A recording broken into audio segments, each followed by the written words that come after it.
안녕하세요. 카이스트 생명과학과 김현우 교수입니다.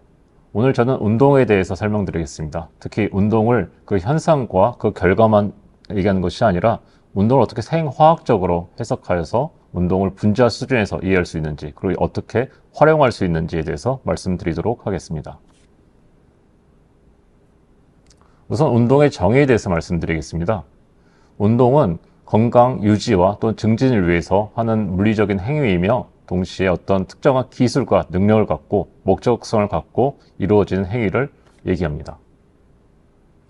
그렇다면 그 운동은 우리가 흔히 하는 물리적인 행위와 어떤 차이가 있을까요? 물리적인 행위란 여기서 간단히 말씀드리면 집에 가기 위해서 걸어가는 것을 이제 물리적인 행위라고 할 수 있는데, 그것과 실제 우리가 밖에서 달리기를 할 때 분명히 차이가 있습니다. 어떤 차이가 있을까요? 우선 물리적인 행위, 특히 그냥 걷는 행위 같은 경우에는 물론 이제 근육을 이용해서 우리 몸에 이동을 시킵니다. 또 어떤 역할을 하는 것도 있으며, 특히나 에너지를 소모하는 결과를 나타내기도 하고, 그리고 여러 가지 이제 에너지 레벨의 변화도 분명히 있습니다. 더불어서 움직이지 않는 거에 비해서는 분명히 좋은 몸의 효과를 보여주고 있습니다. 하지만 운동의 경우에는 앞에서 말씀드린 이런 효과 외에도 조금 더 많은 역할들이 있습니다. 특히 아까 말씀드린 어떤 몸의 건강에 도움이 된다고 말씀을 드렸는데, 이런 운동의 경우에는 좀 더 많은 좋은 효과를 주는 것으로 알려져 있고, 특히 운동에 대한 정의와 연관돼서는 어떤 특정 행위의 반복적인 행동을 통해서 이루어지는 것을 운동이라고 하며, 특히 건강 유지와 또는 증진을 위한 어떤 목적성을 갖고 하는 행동을 운동이라고 정의하고 있습니다. 그렇다면 우리가 이 운동을 어떻게 바라볼 수 있을까요? 특히 우리가 운동이라는 한 단어를 통해서 운동을 설명하는데, 그 운동의 모든 효과가 동일할까요? 보시는 것처럼 왼쪽에 근력 운동을 하는 경우와 그다음 오른쪽에 달리기를 하는 경우, 우리는 서로 다른 결과를 예상합니다. 즉 운동의 종류에 따라서 그 운동의 효과도 다르다는 것이고, 그렇다면 운동을 생화학적으로 이해하기 위해서는 이 운동의 종류에 따라서 저희가 구분해서 이해할 필요가 있다는 것을 여기서 또 보여주고 있습니다. 우선 그렇다면 운동의 종류는 무엇이 있고 그 효과는 무엇이길래 우리가 이렇게 설명하고 있는 것일까요? 미 국립보건원 노화 연구센터에서 운동을 크게 4가지로 정의해서 설명하고 있습니다.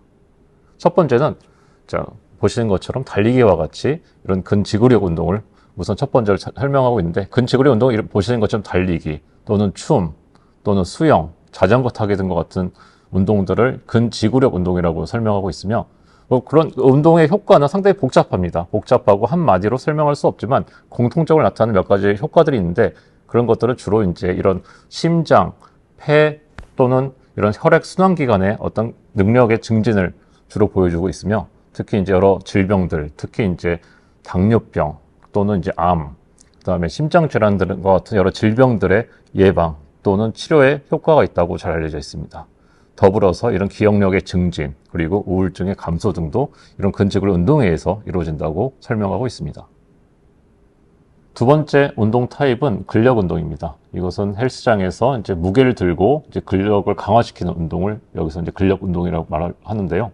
그 효과는 우선은 노인분들 같은 경우에는 이제 몸의 균형을 맞춰주고 이제 넘어지는 것 방지해주는 역할을 해주며, 특히 뼈 같은 경우에는 이제 그런 골밀도를 시켜주는데 매우 잘 알려져 있고, 노인분들 같은 경우에는 이를 통해서 골다공증을 예방하는 효과를 보여준다고 잘 알려져 있습니다.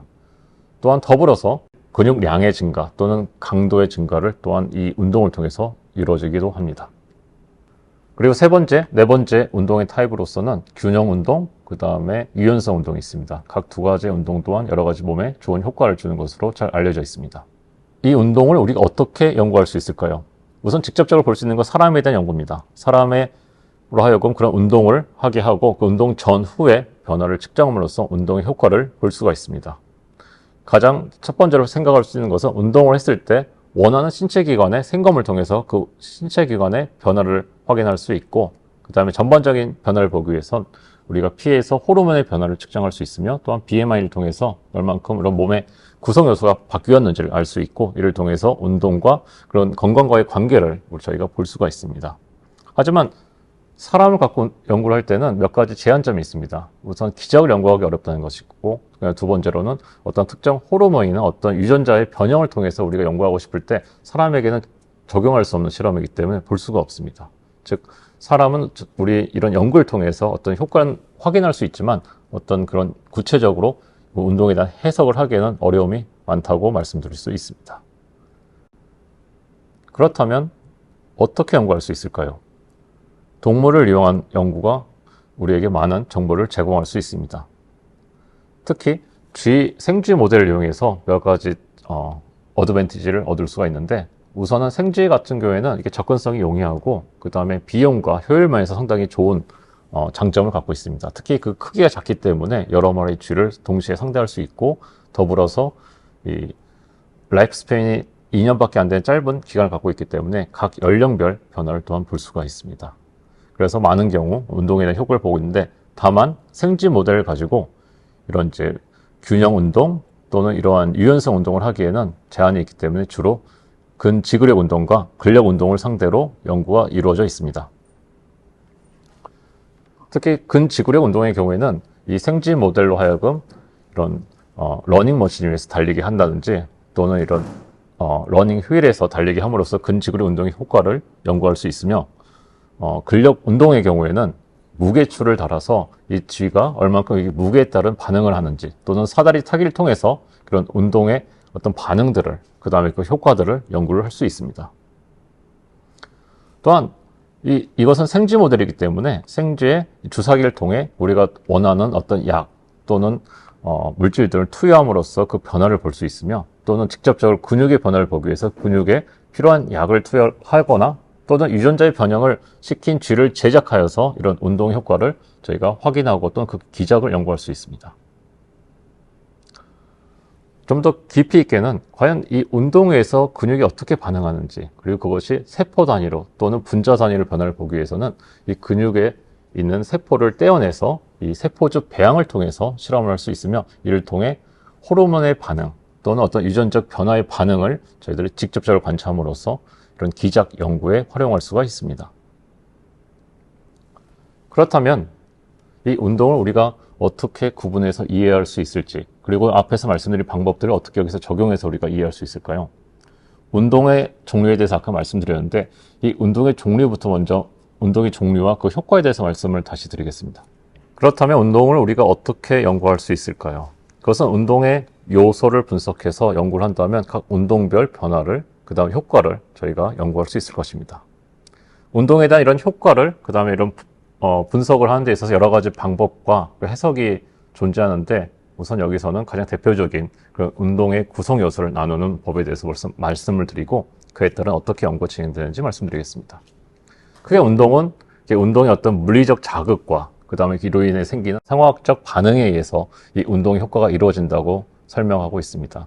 이 두 개의 요소가 얼만큼 그 서로 간의 어떤 레이시오, 또 비율에 따라서 이루어지는 따라서 이 시너지 효과를 나타내고, 그걸 통해서 운동의 효과가 나타난다고 설명하는 이론입니다. 즉, 이 말인즉슨 근력 운동할 경우에는 이런 물리적 자극이 좀 더 크기 때문에 이거에 좀 더 물리적 자극에 의한 효과가 좀 많이 나타날 것이고, 근지구력 운동의 경우에는 이 물리적 자극보다는 좀 더 그런 근육의 수축에 생기는 어떤 생화학적 변화에 의해서 효과가 나타나기 때문에 좀 더 이런 생화학적 변화에 조금 더 의존해서 그 변화들을 해석할 수 있을 것입니다. 그렇다면 이런 운동의 요소에 따라서 어떠한 효과를 우리가 볼 수 있을까요? 운동 같은 경우에는 크게 아까 말씀드린 대로 근지구력 운동과 그다음에 근력 운동을 나눌 수 있고, 특히 운동에 대한 효과를 보는 데 있어서 가장 연구가 잘 된 신체 기관은 바로 근육입니다. 근육은 운동을 담당하면서도 더불어서 운동을 통해서 영향을 가장 많이 받는 기관으로 알려져 있기 때문에 연구가 많이 되어 있는데요. 그 중에서 이제 운동 같은 경우에는 이런 근지구력과 근력 운동에 의해서 발생하는 근육이 다르다고 설명하고 있습니다. 근지구력의 운동은 우리가 흔히 말하는 적색 근육, 또 여기서 이제 제1형 근육으로 이제 얘기할 수 있는데, 이런 근육의 경우에는 이런 이제 블러드의 어떤 서플라이가 많이 이루어지면서 동시에 여러 가지 효과들을 보여주는데, 특히 산소의 공급이 많이 이루어짐으로써 이 근육이 좀 더 오랜 시간 지속되어 활동할 수 있도록 도와주는 그런 역할을 할 수 있는 근육이 만들어지고, 또 재미있는 것은 이런 세포 구성 중에 하나인 미토콘드리아의 생성이 많이 이루어집니다. 이를 통해서 에너지 소모와 그 다음에 활성이 좀 더 효율적으로 이루어지게 됩니다. 그에 반해서 근력 운동의 경우에는 특히 이제 제2형 근육이라고 부르는데, 이 근육의 경우에는 제1형 근육에 비해서 다소 하얀 색깔을 띠고 있으며, 이것은 이제 그런 산소 공급도와 연관성이 좀 있습니다. 특히 세포 구성 요소 같은 경우에도 보면은 이런 미토콘드리아 숫자가 제1형 근육에 비해서 상대적으로 적게 나타납니다. 다만 재밌는 것은 이 근력 운동 같은 경우는 여러분들이 헬스장에서 볼 수 있는 것처럼 이제 근육의 크기가 커지는 효과를 같이 보게 됩니다. 그렇다면 다른 신체 기관은 어떨까요?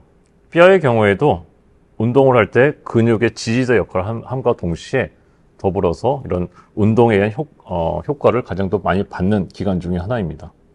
근력 운동의 경우에는 잘 알려진 바와 같이 이런 근육의 골밀도가 증가하게 돼 있고, 또 이런 운동 같은 경우에는 근육의 강도와 더불어서 골밀도가 상당히 좋은 상관관계를 보여준다고 잘 알려져 있습니다.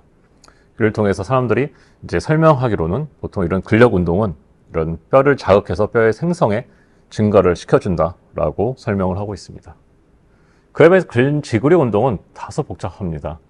우리가 흔히 말하는 운동은 당연히 골밀도를 증가시키고 뼈에 무조건 좋다라고 생각하지만, 이거에 대한 설명은 주로 근력 운동에 관한 설명이고, 실제 근지구력 운동의 경우에는 상당히 복잡한 양상을 보이는데, 수영을 했을 경우에는 큰 그런 골밀도의 변화를 보지 못했고, 그 다음에 그런 사이클 타시는 선수들 또는 달리기 하시는 분들을 봤을 때도 그런 골밀도의 증가가 근력 운동에 비해서 현저히 떨어지거나, 또는 일반인에 비해서도 또 이런 골밀도가 저하되는 것을 종종 관찰이 됩니다.